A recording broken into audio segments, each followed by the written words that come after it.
Hey, how we doing, gang? Kawaii50 here with another fake Grand Order video, and it is weird that I'm making yet another video about this Road to Lostbelt 6 campaign. It's not even necessarily about the campaign in general, but about the ramifications of the fact that this campaign is being run.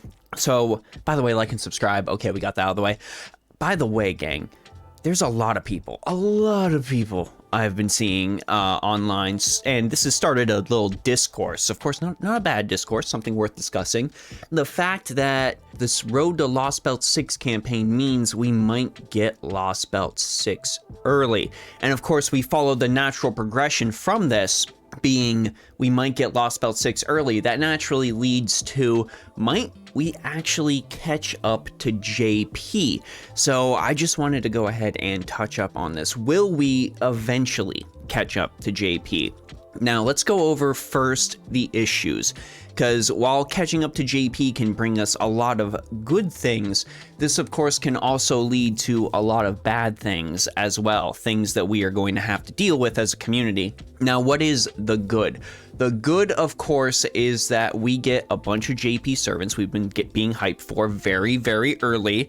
And on top of that, if we eventually reach this point where we do catch up to JP, we will finally be surprised. Just like the JP community, we will be surprised with the upcoming characters as they are announced, and we'll be able to experience how they influence the game, both from a story standpoint as well as a meta standpoint, in the same vacuum that our JP counterparts are able to experience things at. Now, this does not get given to us for free. This comes at a cost, and that cost is, I'm sure, something you've seen on a couple of other servers. The cost would be an accelerated event schedule. So just to provide some sort of example, this upcoming month in March, we are supposed to get Slapstick Museum, Chaldea Boys Collection 2023, and Akihabara Explosion. Those are the three events we are supposed to get.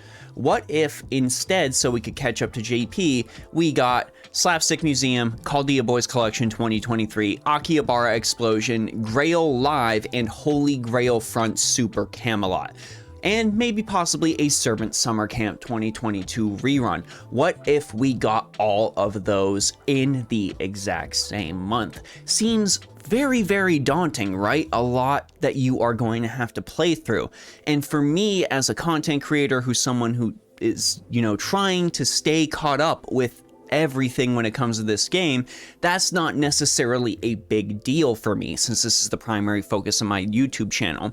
But I'm not going to be short-sighted and not realize that this is going to be a big deal for the more casual players out there.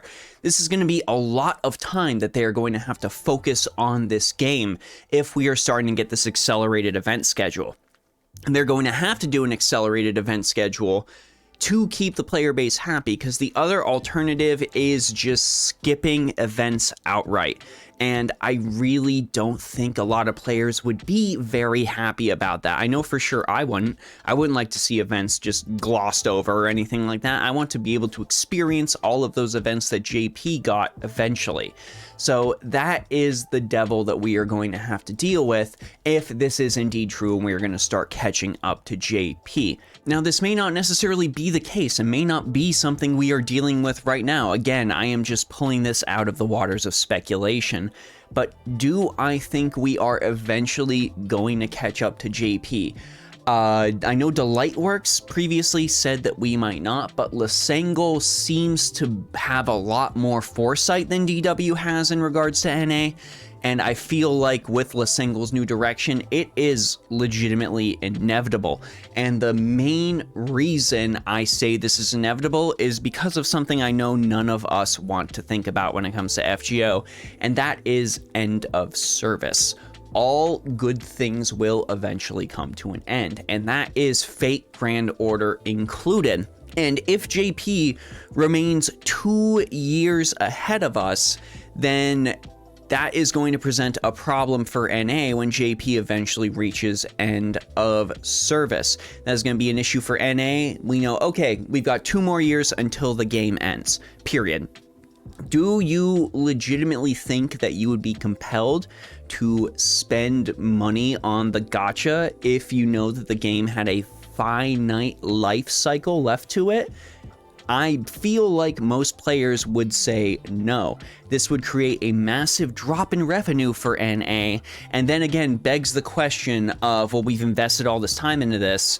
If NA receives a massive drop in revenue, is there even a guarantee that they are going to finish it and we will see the end of FGO? So I feel like from a supporting the fan base standpoint and a practicality standpoint when it comes to money, we are going to eventually catch up to JP. It may not be this month, it may not even be in the next couple of years, but I think eventually we will see an accelerated event schedule.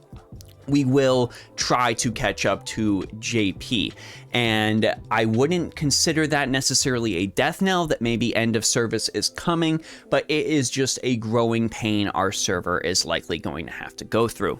But of course, I want to know your thoughts. Do you think FGO NA should catch up to JP? How would you like to see that happen? Would you like the accelerated event schedule, or are there some things that you really think we could skip? Go ahead and let us know down in the comments section below. Of course, big thanks to all my patrons on Patreon, subscribers and followers on Twitch, and all of you here on YouTube. It is because of all of you that I'm making these videos, and if you want to talk more FGO, link to the Discord server is right down below. Just click that, it'll go ahead and get you in.